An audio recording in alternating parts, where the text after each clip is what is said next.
wonder murmur where whispers weave the heart. Hello, little hearts. A new whisper begins. In a village cradled by rolling hills and kissed by the sun, lived an old couple named Elara and Finn. Their home was a patchwork of kindness and warmth, but their greatest treasure was not gold or jewels. It was their dog, Max. Max had a coat the color of cinnamon and eyes that held the wisdom of 1,000 starry nights. He was more than a pet. He was their son, their faithful friend, their laughter on a lonely day. Every morning, Max would wake with the first golden ray of light, nudging Finn's hand with his wet nose. Finn, a gardener with gnarled hands and a gentle soul, would laugh and follow Max to the vegetable patch. One brilliant afternoon, the scent of fresh earth filled the air as Finn tilled the soil. Max, usually so calm, was a blur of cinnamon fur, his paws flying as he dug frantically by the old oak tree. His barks weren't just playful, they were urgent, insistent, like he was trying to tell a secret. "What is it, my boy?" Finn chuckled, leaning on his shovel. Max didn't stop. He looked at Finn, then back at the ground, his tail a frantic metronome of excitement. Curiosity sparked in Finn's eyes. He joined Max, digging deeper and deeper into the rich soil. His shovel hit something hard with a loud thunk. Elara, hearing the commotion, hurried outside. "What have you found, my dear?" she asked, her voice a soft melody. Working together, they unearthed a heavy iron chest, its lock covered in a patina of moss. When they finally pried it open, a gasp escaped their lips. Inside, nestled on a bed of faded velvet, were thousands of gold coins glowing like captured sunlight. It's a dream," Elara whispered, tears filling her eyes. "We're rich, all because of our smart, wonderful boy." They showered Max with hugs and praises, his tail wagging so hard his entire body wiggled with joy. But from the shadow of his own garden, their next-door neighbor, a man named Silas, watched. Silas's heart was a hollow chamber where a single cold emotion lived: envy. He had always wanted what others had, and now he wanted Max. "A dog that finds gold," Silas muttered, his eyes narrowing. "Let's see if you can find a fortune for me too." That night, under a moonless sky, Silas crept through the sleeping village. He slipped into Elara and Finn's garden, a bag of his own greasy meat treats clutched in his hand. He used the treats to lure Max away, promising him friendship and adventure.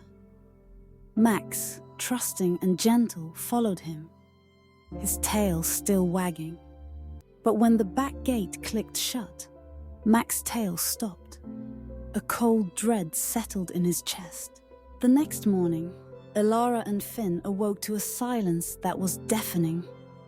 There was no cold nose, no gentle nudge, no happy bark. Panic bloomed in their hearts. "Max! Max, my sweet boy, where are you?" Elara cried.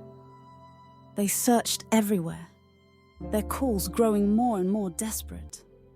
Silas, seeing their distress from his window, put on a mask of concern. "Trouble, neighbor?" he asked, feigning surprise.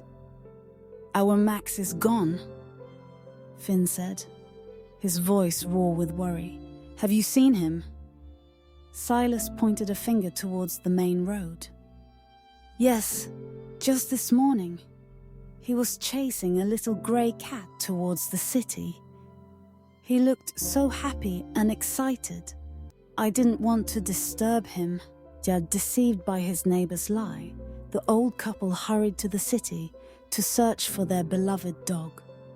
As soon as they were gone, Silas took Max to his own barren garden. "Now, clever dog," Silas sneered, pulling on Max's leash. "You will dig for me. You will find a treasure bigger and better than theirs, or you will never see your owners again." Max's spirit was broken. His heart ached for his family. He sniffed the ground sadly, his paws dragging. Then he stopped. He looked at Silas, his eyes glinting with a new kind of light. A deep sense of injustice filled him. He started to bark, a low, persistent sound that grew in intensity. "This is it. Right here, is it?" Silas's eyes gleamed with greedy excitement. He began to dig furiously, his shovel hitting something hard after only a few moments. "Aha! A chest, just as I knew!" he yelled in triumph. He pulled out a large, heavy chest, even bigger than the one Elara and Finn had found. He unhooked Max's leash, grinning. "Go on then, you stupid dog. You've done your job." Max, finally free, ran all the way home. The moment he saw the familiar garden, he began to bark with a joy that could melt a frozen river. Elara and Finn, returning home heartbroken, saw him and their faces erupted in smiles. "Max, our little boy! Oh, we were so worried!" Elara cried, holding him tightly. That evening, Silas came to their house, his voice thick with fake concern. "I'm so glad you found your dear Max. You must be exhausted. How about I take him for a walk to let you rest?" Finn, grateful for the gesture, agreed. As Silas clipped the leash onto Max's collar, Max suddenly spoke. His voice was not a bark, but a clear melodic sound. "This man is bad," Max said, looking directly at Silas. "I will never go anywhere with him." Silas froze, his face turning a sickly white.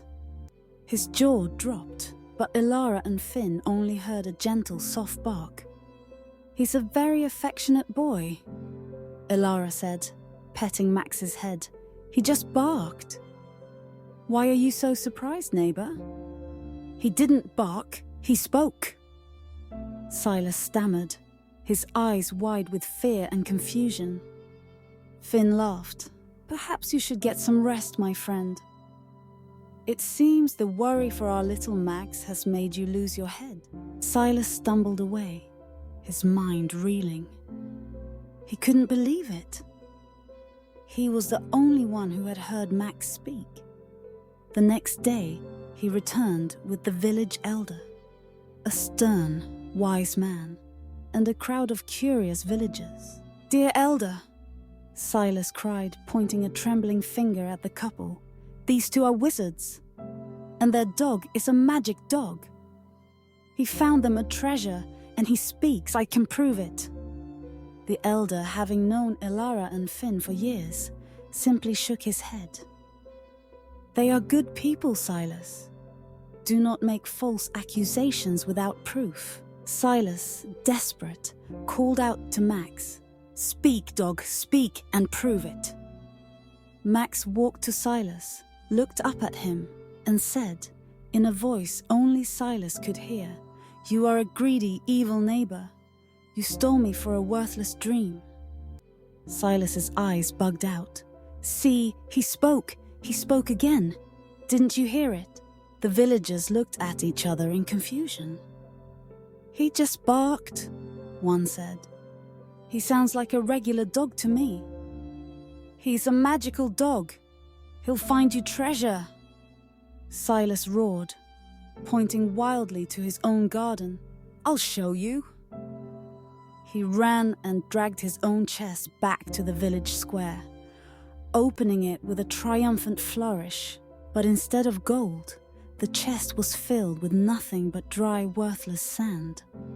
Silas's face went pale. In his blind greed, he had stolen the dog's love and loyalty, only to be rewarded with something as empty as his own heart.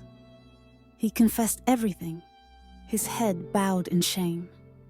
The elder, disappointed, banished Silas from the village. As Silas walked away, alone and defeated, the old couple and their dog walked home.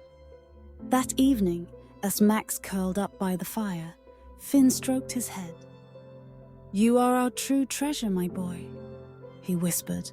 "A full heart is more valuable than any chest of gold." And as if in agreement, Max licked Finn's hand. And for a moment, in the warmth of the firelight, Finn could have sworn he heard him say, "I love you too."